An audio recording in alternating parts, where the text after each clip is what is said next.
మరి నిషేధిత జాబితాల్లో 1 కోటి ఎకరాలు 22A జాబితాల్లో భారీగా భూములు చేరి భూ కుంభకోణాలకు దారి తీస్తున్నట్టు ఆధారాలు ఉన్నాయి అధ్యక్ష. ఆధారాలతో కూడా నేను మాట్లాడతాను అధ్యక్ష. అంతేకాదు అధ్యక్ష, నిషేధిత జాబితాల్లో గతంలో 20 లక్షల ఎకరాలు ఉండగా ఇప్పుడు ఏకంగా 1 కోటి ఎకరాలకు ఎందుకు చేరింది? మరి విచారణ లేదు, రైతుల అభిప్రాయం లేదు. ఇష్టానుసారంగా నిషేధిత జాబితాలో చేర్చిన వైనం రైతుల భూ యజమానులకు తీవ్ర నష్టం, అమ్ముకోవడానికి కొనడానికి వీలు లేకుండా కళ్ళం. నిషేధిత భూ సమస్యలు పరిష్కరించడానికి అసెంబ్లీ ఎన్నికల్లో కాంగ్రెస్ పార్టీ హామీ ఇచ్చి ఇప్పుడేమో భారీగా నిషేధిత జాబితాలో చేరుస్తున్నటువంటి సందర్భం కనబడతా ఉన్నది అధ్యక్ష. కాంగ్రెస్ నేతల సెటిల్మెంట్లు దందాలు చేసుకునేందుకు ప్రభుత్వం అడ్డదారుల్లో అవకాశాలు సృష్టిస్తున్నట్టుగా రెవెన్యూ శాఖల పరిస్థితి. అందుకే ఇష్టానుసారంగా నిషేధిత జాబితాలో భూములను చేర్చేందుకు అనుమానాలున్నాయి. పట్ట భూములు సైతం నిషేధిత జాబితాలు ఉన్నాయని చెప్తూ సబ్ రిజిస్ట్రార్లు రిజిస్ట్రేషన్ చేయడం లేదని పలువురు హైకోర్టు కూడా ఆశ్రయించే పరిస్థితి. దీనిపై విచారణ జరిపినటువంటి హైకోర్టు పూర్తి స్థాయిలో నిషేధిత జాబితా 22A పార్ట్ B భూములు జాబితాను సిద్ధం చేయాలని ఆదేశించేటువంటి పరిస్థితి వచ్చింది అధ్యక్ష. 3 నెలల క్రితం జిల్లాల వారీగా 22A పార్ట్ B భూములు జాబితాలు సిద్ధమైనట్టు సమాచారం. అయితే ఈ జాబితా గతంలో మించి భారీ మొత్తంలో భూములను చేసినట్లు ఆరోపణలు ఉన్నాయి. ఇష్టానుసారంగా సర్వేలు చేసి ప్రభుత్వానికి సంబంధం లేని ఎలాంటి వివాదం లేని భూములను కూడా నిషేధిత జాబితాలో చేసినట్టు సమాచారం ఉంది అధ్యక్ష. సాధారణంగా ప్రభుత్వం అసైన్డ్, వక్ఫ్ బోర్డు, దేవాదాయ, సీలింగు, అటవీ భూములు నిషేధిత జాబితాలో చేస్తుంది. వీటితో పాటు వివాదాస్పద భూముల్ని, కొన్ని న్యాయ వివాదాలు ఉన్నటువంటి భూములు మాత్రమే ఈ కోవలకు పరిగణిస్తాయి. కానీ ఈరోజు పరిస్థితి చూస్తే ప్రైవేట్ భూములు సైతం ఈరోజు మరి నిషేధిత జాబితాల్లో ఇలా 1 కోటి ఎకరాలు పట్టా మార్పిడిపై నిషేధం విధించడం పట్ల మరి ఎందుకోసం సమాధానం ఈ రాష్ట్ర ప్రభుత్వం చెప్తలేదు అధ్యక్ష.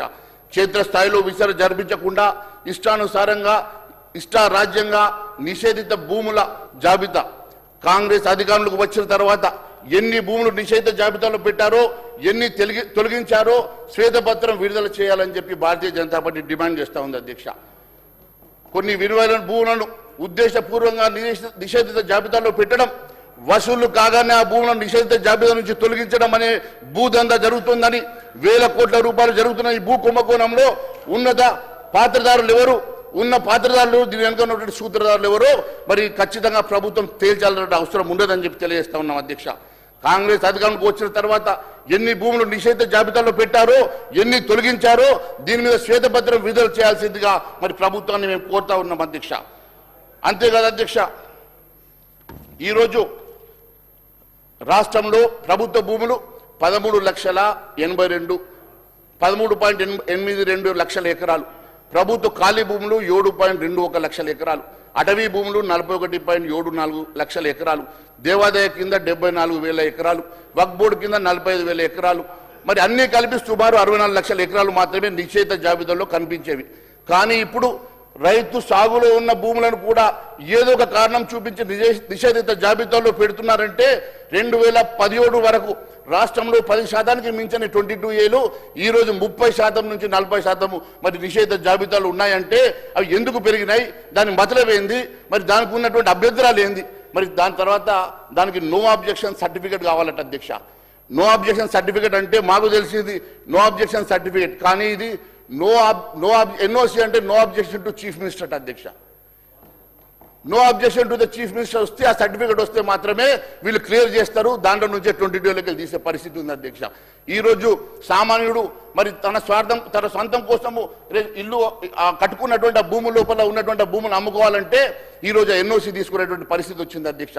మరి ఈ భూదందా దేనికోసం నడుస్తూ ఉన్నదో, ఎవరి కనుసేగలు నడుస్తూ ఉన్నదో ఈ రాష్ట్ర ప్రభుత్వం చెప్పాల్సిన అవసరం ఉంది అధ్యక్ష. భూభారతి రెవెన్యూ సదస్సు అప్లికేషన్లు ఏమైనాయి అధ్యక్ష? ఎన్ని పరిష్కరించారు ఇప్పటి వరకు? భూభారతి రెవెన్యూ సదస్సులో దాదాపు 6 లక్షల మంది దరఖాస్తు చేసుకుంటే అందులో ఎన్ని దరఖాస్తులు పరిష్కరించారో, మరి కేవలం ఇప్పటి వరకు కేవలం 60,000 దరఖాస్తులు మాత్రమే పరిష్కారం జరిగిందంటే మరి మిగిలిన దరఖాస్తులు ఎటువంటి కారణం లేకుండా ఎందుకు క్యాన్సిల్ చేశారో మరి దీనికి సమాధానం చెప్పాల్సిందిగా మేము కోరుతా ఉన్నాం అధ్యక్ష. ధరణి పోర్టల్ ఫోరెన్సిక్ ఆడిటింగ్ పై అసెంబ్లీలో మాట ఇచ్చినవి 15 నెలలు అవుతుంది అధ్యక్ష.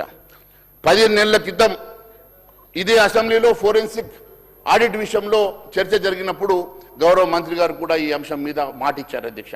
మరి ఇప్పటి వరకు ఎందుకోసం అని చెప్పేసి దాని మీద ఇప్పటి వరకు కదలిక జరుగుతలేదు, దాని మీద ఎందుకు స్పష్టత వస్తలేదు? మరి ఆ వివరాలను త్వరలో ప్రజల ముందు పెడతామన్నారు. ఇబ్రహీంపట్నంలోని యాచారం భూదందాపై నివేదిక సిద్ధమైందన్నారు. దానిపై అసెంబ్లీకి మాటిచ్చి 10 నెలలు దాటింది కదా, మరి ఎందుకని ప్రభుత్వం ఫోరెన్సిక్ ఆడిట్ను త్వరగా పూర్తి చేయలేకపోతుంది? ఇంకెప్పుడు ధరణి పోర్టల్ ఫోరెన్సిక్ ఆడిట్ పూర్తి చేస్తారు? ఎప్పుడు మరి దాంట్లో ఉన్నటువంటి మరి దాని వెనుక ఉన్నటువంటి నాయకులు ఎప్పుడు వారి మీద చర్యలు తీసుకుంటారో కూడా ఇప్పటి వరకు చెప్పడం లేదు అధ్యక్ష. 2,50,000 కోట్ల విలువైన 25 ఎకరాల అసైన్డ్ భూములు అన్యాక్రాంతంపై చర్యలేవి? ఉప ముఖ్యమంత్రి భట్టి విక్రమార్క గారు ఇదే సభలో 2024 డిసెంబర్ 18న అసెంబ్లీ సమావేశాల సందర్భంగా తన ఛాంబర్లో మీడియా ప్రతినిధులతో మాట్లాడుతూ వారు చెప్పారు, ధరణి పోర్టల్లో ఉన్న లొసుగులను ఆసరగా చేసుకుని ప్రభుత్వ అసైన్డ్ దేవాదాయ భూములు ఇతరుల పేరిట రిజిస్ట్రేషన్ చేశారని, అన్యాక్రాంతమైన 25,000 ఎకరాలు విలువ 2,50,000 కోట్లని, ఆ మేరకు ప్రభుత్వ ఖజానాకు నష్టం జరిగిందని ఉప ముఖ్యమంత్రి భట్టి విక్రమార్క గారు చెప్పారు కదా. మరి అది ఆడిట్ నిర్వహించి అన్యాక్రాంతమైన భూముల్ని గుర్తించి వాపసు తీసేసుకొని మరి దాంతో ఈ రాష్ట్రంలో అనేక సంక్షేమ కార్యక్రమం చేస్తామన్నారు కదా, ఎందుకోసమని దాని మీద చర్య తీసుకుంటలేరు? ఇప్పటి వరకు ఎందుకోసమని దాని మీద మరి వీరు రిపోర్టు బహిర్గతం చేస్తలేరు? దాని వెనుక ఉన్నటువంటి సెటిల్మెంట్ ఏందో ఒకసారి ఈ ప్రభుత్వం పెద్దలు చెప్పాలని మేము అడుగుతా ఉన్నాం అధ్యక్ష. 1,000 ఎకరాల అక్రమాలు, లక్షల కోట్ల స్కాములు, బడాబాబుల హస్తం, మరి సిట్ విచారణ ఏమైంది అధ్యక్ష? ఎందుకని జరిపించరు? దాని మతలబు ఏంటి అధ్యక్ష? తెలంగాణలో ఉన్న 8 ప్రాపర్టీస్ వివరాలు ఈ రాష్ట్ర ప్రభుత్వం కేంద్రానికి సమర్పించిందా? మరి గతంలో కూడా ఉన్న కేంద్ర హోంమంత్రి రివ్యూ మీటింగ్ చేసినప్పుడు కూడా దాని మీద మరి చర్చ జరిగింది కదా. మరి దేనికోసం అని చెప్పి మరి ఆ 2025 ఫిబ్రవరిలో సమీక్ష జరిగిన తర్వాత మరి ఇప్పటి వరకు 8 ప్రాపర్టీస్ మరి ఇప్పటి వరకు మరి దాని హిస్టరీ ఏంది, దాని జరిగినటువంటి మరి ఆ రోజు జరిగినటువంటి సమీక్షలో మరి అవి ఎందుకు రిపోర్ట్స్ ఇప్పుడు కేంద్రానికి పంపించారా? మరి ఎందుకోసం అని చెప్పి దాన్ని బహిర్గతం చేస్తలేరో ఒకసారి సమాధానం చెప్పాలని మేము కోరుతా ఉన్నాం అధ్యక్ష. 60,000 కోట్ల విలువైన ప్రభుత్వ భూముల అన్యాక్రాంతంపై దర్యాప్తు జరిపించాలని రెవెన్యూ రిటైర్డ్ ఎంప్లాయీస్ కూడా చాలా మంది ఇంతకుముందు స్టేట్మెంట్ ఇచ్చారు అధ్యక్ష. రిటైర్డ్ రెవెన్యూ ఆఫీసర్ మేము నీళ్లు దాపుతామన్నా చెప్పాలి మీరు. 60,000 కోట్ల విలువైన ప్రభుత్వ భూములు అన్యాక్రాంతంపై దర్యాప్తు జరిపించాలని రిటైర్డ్ రెవెన్యూ ఆఫీసర్ ఫిర్యాదుపై ప్రభుత్వం ఎలాంటి చర్య తీసుకున్నది? భూ పరిపాలన కాదు, ఇది సామాన్యుడిపై దండయాత్ర, ఇల్లు కూల్చే రియల్ ఎస్టేట్ దందా జరుగుతూ ఉన్నదని చెప్పి మరి నేను తెలియజేస్తా ఉన్నాను అధ్యక్ష. ఈ సర్కారు వచ్చినప్పటి నుంచి సామాన్యుడు బతుకు ఆగమైపోయింది. ఎక్కడ చూస్తే అక్కడ బుల్డోజర్ల సప్పుడు, పేదోడి ఏడుపే వినిపిస్తూ ఉంది. రియల్ ఎస్టేట్ వ్యాపారుల కోసం, వాళ్ళ లాభాల కోసం ఏళ్ల తరబడి కట్టుకున్న గూడును కూల్చేసి జనాన్ని రోడ్డున పడేస్తున్నటువంటి ప్రభుత్వం సమాధానం చెప్పాలి. లేని పక్షంలో ప్రజలు బుద్ధి చెప్తారని తెలియజేస్తా ఉన్నాం అధ్యక్ష. 25 లక్షల పట్టాలు హామీ, మరి దాని సంగతి కూడా ఏమైందని చెప్పేసి మేము అడుగుతా ఉన్నాం అధ్యక్ష. ఎన్నికల ముందు 25 లక్షల మందికి యాజమాన్య హక్కు కల్పిస్తామని, పట్టాలు ఇస్తామని ఉదరగొట్టినటువంటి ఈ నాయకులు ఇప్పుడు ఆ పట్టాలు ఎటుపోయినాయి? పట్టాలు ఇవ్వడం దేవుడు ఉన్న ఇళ్లను కూల్చి ప్రాణాలతో చెలగాటం మాడుతున్నటువంటి ఈ ప్రభుత్వ పెద్దలు దీనికి సమాధానం చెప్పాలని అడుగుతా ఉన్నాం అధ్యక్ష. ప్రభుత్వ భూమి దోస్తులకు పంపకం అధ్యక్ష. రాష్ట్ర ఖజానాకు 1,000 కోట్ల ఆదాయం రావాల్సినటువంటి భూములు మీ శ్రేయోభిలాషులకు, మీ దోస్తులకు కారు చౌకగా కట్టబెడుతూ ఇన్వెస్ట్మెంట్లని, టైటిల్ కన్వర్షన్ అని రంగులు పేర్లు పెట్టి లక్షల కోట్ల విలువైనటువంటి భూములు పప్పు బెల్లాల పంచుతూ ఈ రాష్ట్రానికి జరుగుతున్నటువంటి నష్టం 1,000 కోట్లు జరుగుతూ ఉంటే దాని మీద ఇప్పటి వరకు పెద్దలు మాట్లాడరు అధ్యక్ష. ఖమ్మం వెలుగుమట్ల నుంచి లగచెర్ల దాకా అంతా అరాచకమే. మొన్న ఖమ్మం జిల్లా వెలుగుమట్ల భూముల పంచాయతీ ఏమైంది? 1,000 మంది పేదల ఇళ్లను అన్యాయంగా కూల్చేస్తుంటే ఆ సర్కారుకు కళ్ళు కనిపించలేదా? ప్రతిపక్షాలు రోడ్డెక్కి బొత్తుకుంటే ప్రభుత్వానికి సోయి లేదు. అట్లనే లగచెర్లలో కూడా భూములను లాక్కోవాలని చూస్తే జనం తిరగబడి ఆ రోజు మరి తిరిగి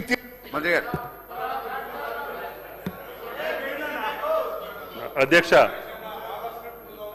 గౌరవ మహేశ్వర్ రెడ్డి గారికి మళ్ళీ ఒక్కసారి పొద్దున విజ్ఞప్తి చేశా, కౌన్సిల్లో కూడా విజ్ఞప్తి చేస్తున్నా. అది న్యాయస్థానాన్ని ధిక్కరించినట్టుగా లేకపోతే దాని ఆదేశాలని బేఖాతరు చేసినట్లుగా అవుతుంది. దాని మీద మీకు ఏదైనా వివరంగా మాట్లాడాలనుకుంటే స్పీకర్ గారి పర్మిషన్ తీసుకొని షార్ట్ డిస్కషన్ పెట్టండి. వెలుగుమట్లకు సంబంధించి ప్రభుత్వం ఏం చెప్పాలో చెప్పడానికి సిద్ధంగా ఉందని చెప్తున్నా. దయచేసి దాని లోతుకెళ్ళి మీరు పరిశీలించి మనస్ఫూర్తిగా మీరు మాట్లాడగలిగితే ఈ ప్రభుత్వం ఆన్సర్ చేయడానికి సిద్ధంగా ఉందని చెప్పి గౌరవ సభ్యులకి మనం చేస్తాం. వైశ్వరెడ్డి గారు, ఈరోజు స్టే వచ్చింది అంటున్నారు కదా, ఈరోజు స్టే వచ్చిన సంగతి నా దృష్టిలో లేదు. కానీ ఒకవేళ స్పీకర్ గారు పర్మిషన్ ఇస్తే దాని మీద మాట్లాడడానికి సిద్ధంగా ఉన్నాను. ఎల్ఆర్ఎస్ పేరుతో నిలువు దోపిడీ అధ్యక్ష. ల్యాండ్ రెగ్యులేషన్ స్కీమ్ సంగతి చూస్తే లక్షలాది మంది జనం తమ కష్టార్జితాన్ని ఫీజుల రూపంలో కడితే ఇప్పటి వరకు ల్యాండ్ రెగ్యులరైజేషన్ స్కీమ్ని ఇప్పటివరకు ఎందుకోసం వాళ్ళు రెగ్యులరైజ్ చేస్తలేరో, ఫీజులు కట్టినటువంటి వారు ఈరోజు వేల మంది మరి ఈరోజు వేచి చూస్తూ ఉంటే దానికి ఎందుకు సమాధానం చెప్తలేరు అని అడుగుతా ఉన్నాను అధ్యక్ష.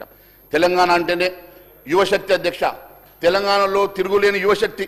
ఎన్నో ఆశాలతో మన బిడ్డలు కాంగ్రెస్ను నమ్మి బీఆర్ఎస్ హయాంలో జరిగినటువంటి గాయాలను మీరు మానుపుతారని, ఉద్యోగాలు ఇస్తారని, బతుకుదేరు చూపుతారని చెప్పి ఓటేసి గెలిపిస్తే మీరు చేసింది ఏంది అధ్యక్ష?